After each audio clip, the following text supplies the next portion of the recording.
O jornalismo chapa branca é nefasto, a coisa mais asquerosa que pode haver para um profissional que está vendo de fora e que não se vende. Eu acho que é bastante asqueroso. Eu recebi vários processos de jornalistas, em todos eles eu tenho perfeita noção do que eu fiz. Fui condenado em 2 casos, no Franklin Martins, porque eu disse que a mulher dele estava lotada num cargo comissionado no gabinete do Aloysio Mercadante, que era líder do governo no Senado na época, e ele era diretor da sucursal da Rede Globo em Brasília. Eu acho que há um evidente conflito de interesse, uma coisa incompatível com a outra. Ele virou ministro e a mulher dele conseguiu um cargo comissionado na Casa Civil. Eles precisam te agradecer, te mandar flores. Ele precisa me agradecer, mas é um tipo de desmoralização do qual ele não vai se recuperar. Então, você pode se vender hoje, mas não é bom para a tua folha corrida, não.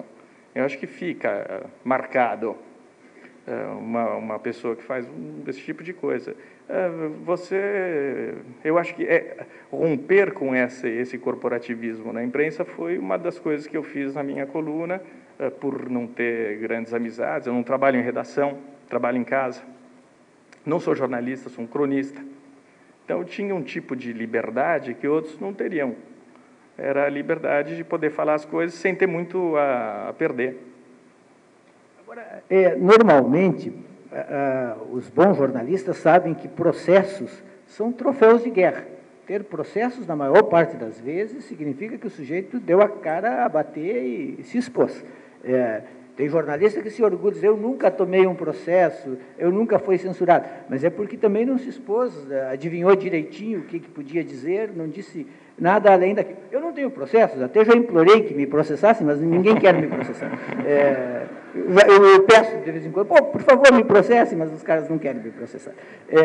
Agora, eu fico pensando, precisa também uma estrutura emocional muito forte para conviver com os processos, para dormir, para não se preocupar demais, para não se estressar, porque é uma pressão muito forte. E a gente sabe que a pressão, ela vai além da própria pressão, ela se torna intimidação. Isso eu mesmo também vivo. Volta e meia, o sujeito que elogia manda mensagem para ti, mas o sujeito que não gosta manda o teu pedido de demissão para o dono da empresa. E aí tem que conviver com isso. Como é que tu faz? Em parte, se torna rotineiro. Quando você tem 300 processos, a coisa já entra na corrente sanguínea e é expelida dessa maneira também. Mas, obviamente, teve uma influência sobre a minha vida particular, porque eu perco muito tempo com esses processos, perdi muito tempo, e não é um troféu do qual eu me orgulho, não. E me impôs algo que eu abomino, que é enfiar um suposto de vez em quando eu tenho certeza que não é suposto, mas eu ponho o suposto porque vai me render o processo.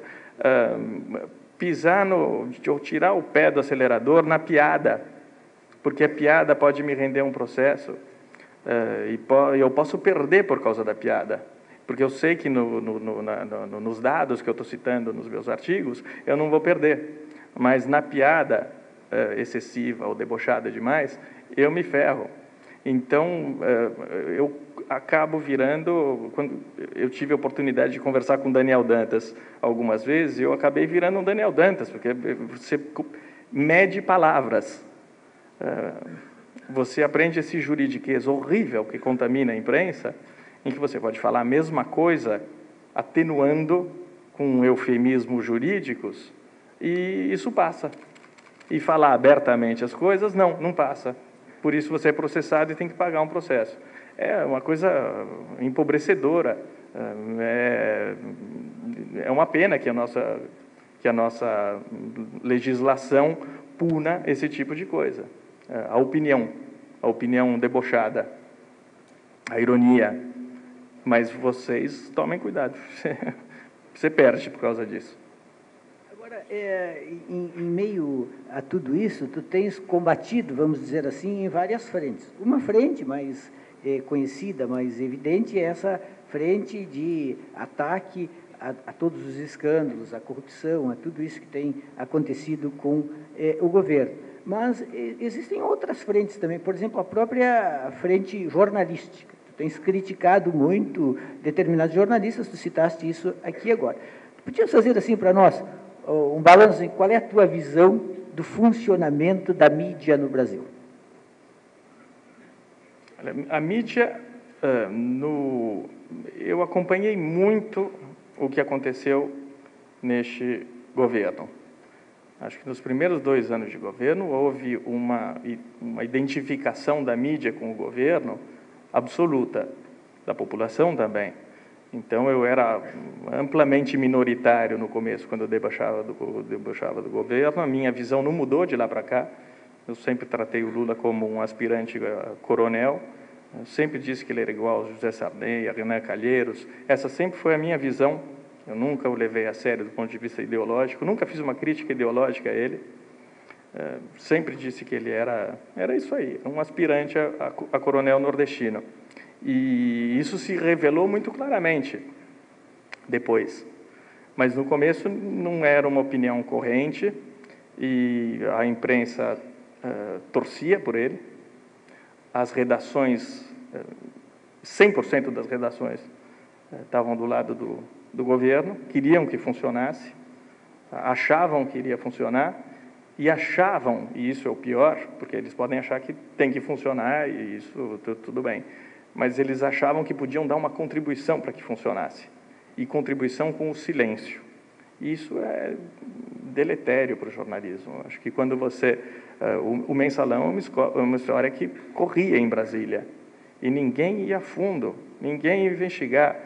E eu comecei de jeito absolutamente diletante, e eu brincava com isso, eu falava que gravava as entrevistas com o rádio da Kiko, do meu filho, e é verdade, eu fazia de casa, por desespero, porque eu sentia que a imprensa chapa branca era predominante, ninguém estava a fim de investigar as questões do governo, e eu comecei a fazer essa pantomima de jornalismo investigativo, no qual eu debochava de mim, mas debochava também dos meus colegas, debochando de mim, e a partir do Mensalão, a imprensa começou a funcionar ligeiramente, mas aí entraram outros fatores que são ligados à nossa incompetência. Eu acho que a gente não tem um grande material humano para investigar as questões a fundo.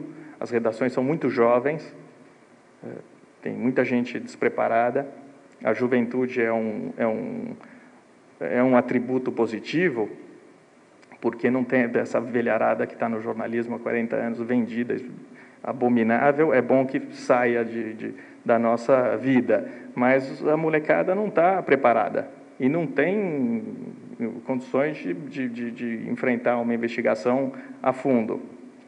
Então, nós ficamos meio desarmados. Mesmo quando a gente queria fazer oposição, a imprensa não é que tenha ajudado muitíssimo, não. Nesse segundo mandato, acho que acabou. A imprensa está fazendo o próprio trabalho, está tentando fazer o próprio trabalho, e os problemas que existiam no primeiro mandato, eu não vejo mais com tanta gravidade, não. Vamos falar assim, então, de alguns nomes da imprensa com os quais tu tiveste enfrentamentos. Como é que tu os analisa hoje? Por exemplo, Mino Carta. Olha, o Mino Carta é alguém que tem um interesse econômico claro. Quer dizer, a empresa dele depende de financiamento público. Ele conseguiu um blog, ele recebe 30 mil reais para fazer um blog que ninguém lê, que é dos fundos de pensão, é da Previ. Gente que, se Sérgio Rosa, que é o diretor da Previ, é o homem do Guxiquem. Então, não é jornalista, é alguém que faz negócios, é um tipo de gente com o qual eu não tenho respeito.